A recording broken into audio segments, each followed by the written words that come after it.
ಹತ್ಯಾಕಾಂಡ ಮರುಕಳಿಸಬಹುದು ಎಂಬ ಬಿಕೆ ಹರಿಪ್ರಸಾದ್ ಹೇಳಿಕೆಗೆ ಹರಿಪ್ರಸಾದ್ರನ್ನ ತನಿಖೆಗೆ ಒಳಪಡಿಸಬೇಕು ಅಂತ ಆರ್ಗ ಜ್ಞಾನೇಂದ್ರ ಒತ್ತಾಯವನ್ನು ಮಾಡಿದ್ದಾರೆ.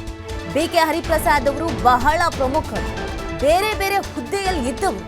ಗೋಧ್ರಾ ಘಟನೆ ನಡೆದಾಗ ದೆಹಲಿಯ ಆಡಳಿತದ ಜೊತೆಗೆ ಇದ್ದವರು ಇವರು ಗೋಧ್ರಾದಂತೆ ಘಟನೆ ಆಗಬಹುದು ಅನ್ನುವಂತ ನಿರೀಕ್ಷೆಯನ್ನ ಮಾಡಿದ್ದಾರೆ. ಈ ವಿಚಾರವಾಗಿ ಬಿಕೆ ಹರಿಪ್ರಸಾದ್ ಅವರನ್ನ ಸರ್ಕಾರ ತನಿಖೆಗೆ ಒಳಪಡಿಸಬೇಕು ಅಂತ ಆಗ್ರಹಿಸಲಾಗ್ತಾ ಇದೆ. ಅವರಿಂದ ಮಾಹಿತಿಯನ್ನ ಪಡೆದು ಅದನ್ನ ತಡೆಗಟ್ಟೋಕೆ ಆ ಕೆಲಸವನ್ನ ಮಾಡಬೇಕು ಅನ್ನುವಂತ ಒತ್ತಾಯವನ್ನ ಮಾಡಲಾಗ್ತಾ ಇದೆ. ಬಿಕೆ ಹರಿಪ್ರಸಾದ್ ಅವರು ನಿನ್ನೆ ಒಂದು ಹೇಳಿಕೆ ಕೊಡ್ತಾರೆ. ಈ ಹೇಳಿಕೆ ಇದೆಯಲ್ಲ, ಇದು ಸಿಕ್ಕಾಪಟ್ಟೆ ಸಂಚಲನಕ್ಕೆ ಕಾರಣವಾಗಿರುವಂತದ್ದು. ಗೋಧ್ರಾ ಹತ್ಯಾಕಾಂಡದ ತರ ನಡೆಯುತ್ತೆ ಈ ಬಾರಿಯೂ ಕೂಡ. ರಾಮ ಭಕ್ತರನ್ನ ಟಾರ್ಗೆಟ್ ಮಾಡಲಾಗತ್ತೆ ನೋಡಿ. ಆಗ 2002ರಲ್ಲಿ ಏನ್ ಘಟನೆ ನಡೆದಿತ್ತು ಅದು ಮರುಕಳಿಸುತ್ತೆ ಅಂತ ಹೇಳ್ತಾರೆ. ಇದ್ರ ಬಗ್ಗೆ ಮಾಹಿತಿ ಇದೆ ಅಂತ ಹೇಳ್ತಾರೆ. ಹೇಗ್ ಮಾಹಿತಿ ಸಿಕ್ತು, ಯಾರು ಮಾಹಿತಿ ಕೊಟ್ರು, ಹಾಗಿದ್ರೆ ಆ ಮಾಹಿತಿ ಆದ್ರೂ ಬಂದಿದ್ದಾದ್ರೂ ಎಲ್ಲಿಂದ? ಈ ತರದೊಂದು ಅವಘಡಗಳು ನಡೆಯುತ್ತೆ ಅಂತ ಅಂದ ಮೇಲೆ ಎಚ್ಚರಿಕೆಯಿಂದ ಇರ್ಬೇಕಲ್ವಾ, ಸಾವು ನೋವು ಸಂಭವಿಸಬಾರ್ದಲ್ವಾ? ಸೊ ಹಾಗಾಗಿ ಇವ್ರಿಗೆ ಎಲ್ಲಿಂದ ಮಾಹಿತಿ ಸಿಕ್ತು, ಯಾರು ಕೊಟ್ರು, ಯಾಕೆ ಈ ಸ್ಟೇಟ್ಮೆಂಟ್ ಅನ್ನ ಕೊಟ್ರು, ಇದೆಲ್ಲದ್ರ ಬಗ್ಗೆ ತನಿಖೆ ಆಗಬೇಕು. ಆ ಥರದ್ದು ಏನಾದ್ರೂ ಸಂಚಾಗ್ತಾ ಇದ್ರೆ ಅದನ್ನ ಈಗಲೇ ತಡೆಗಟ್ಟಬೇಕು ಅನ್ನುವಂಥ ಒತ್ತಾಯವನ್ನ ಬಿಜೆಪಿಗರು ಮಾಡ್ತಾ ಇದ್ದಾರೆ.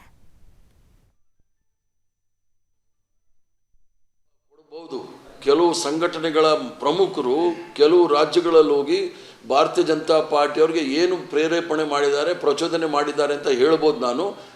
ನಾನು ಬಹಿರಂಗವಾಗಿ ಹೇಳಲಿಕ್ಕೆ ಆಗೋದಿಲ್ಲ. ಮಾಡ್ತಾ ಇದ್ದಾರೆ, ಪ್ರಚೋದನಕಾರಿಯಾದ ಕೆಲಸಗಳಿಗೆ ಕುಮ್ಮಕ್ಕು ಕೊಡ್ತಾ ಇದ್ದಾರೆ. ಇದನ್ನು ನಿಲ್ಲಿಸಬೇಕು. ಕರ್ನಾಟಕ ರಾಜ್ಯದಲ್ಲಿ ಸರ್ಕಾರ ಎಲ್ಲ ರೀತಿಯ ಕಟ್ಟೆಚ್ಚರಗಳನ್ನು ಸಹ ವಹಿಸ್ಕೊಳ್ಬೇಕು. ಯಾಕೆ ಅಂತ ಹೇಳಿದ್ರೆ, ಗುಜರಾತಲ್ಲಿ ಇದೇ ಸಂದರ್ಭದಲ್ಲಿ ಕರ್ಸೇವಕರ ದಹನ ನಡೆದಿತ್ತು ಗೋಧ್ರಾದಲ್ಲಿ. ಅದೇ ರೀತಿಯ ಒಂದು ಸೃಷ್ಟಿ ಮಾಡಲಿಕ್ಕೆ ಪ್ರಯತ್ನ ಮಾಡ್ತಾರೆ.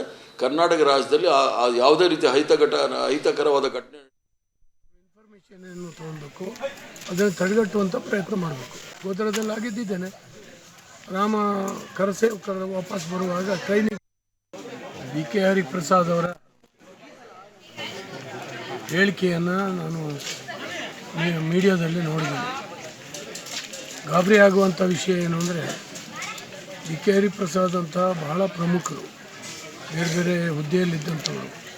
ಗೋಧ್ರಾ ಘಟನೆ ನಡೆದಾಗ ಡೆಲ್ಲಿಯ ಆಡಳಿತ ಜೊತೆ ಇದ್ದಂಥವ್ರು. ಇಂಥವರು ಗೋಧ್ರಾ ಘಟನೆ ಆಗ್ಬೋದು ಅಂತ ಹೇಳಿ ನಿರೀಕ್ಷೆ ಮಾಡಿದ್ದಾರೆ. ಈ ಬಗ್ಗೆ ರಾಜ್ಯ ಸರ್ಕಾರ ಇವ್ರನ್ನ ಬಿಕೆ ಹರಿಪ್ರಸಾದ್ ಅವ್ರನ್ನ ವಿಚಾರಣೆಗೆ ಒಳಪಡಿಸ್ಬೇಕು. ಅವರು ಇನ್ಫಾರ್ಮೇಷನನ್ನು ತೊಗೊಳ್ಬೇಕು, ಅದನ್ನು ತಡೆಗಟ್ಟುವಂಥ ಪ್ರಯತ್ನ ಮಾಡಬೇಕು. ಗೋಧ್ರಾದಲ್ಲಿ ಆಗಿದ್ದೇನೆ. ರಾಮ ಕರಸೇವಕರ ವಾಪಸ್ ಬರುವಾಗ ಟ್ರೈನಿಗೆ ಪೆಟ್ರೋಲ್ ಹಾಕಿ ಬೆಂಕಿ ಹಾಕಿ ನೂರಾರು ಜನ ಕರಸೇವಕರು ಸುಟ್ಟಂಥ ಒಂದು ಘಟನೆ ಅದು ಮತ್ತೆ ಮರುಕಳಿಸ್ಬೋದು ಅಂತ ಹೇಳಿ ಇವ್ರು ಹೇಳಬೇಕಾದ್ರೆ ಇವರಿಗೇನೋ ವಿಷಯ ಗೊತ್ತಿರಬೇಕು. ಇದನ್ನು ಪೊಲೀಸ್ ಇಲಾಖೆ, ರಕ್ಷಣಾ ಇಲಾಖೆ ಸರಿಯಾದ ರೀತಿ ವಿಚಾರಣೆಗೆ ಒಳಪಡಿಸ್ಬೇಕು ಅಂತೇಳಿ ನಾನು ಈ ಸಂದರ್ಭದಲ್ಲಿ ಕೋರ್ತೇನೆ. ಇದನ್ನು ಲಘುವಾಗಿ ಪರಿಗಣಿಸಬಾರ್ದು ಪೊಲೀಸ್ ಇಲಾಖೆ ಅಂತ.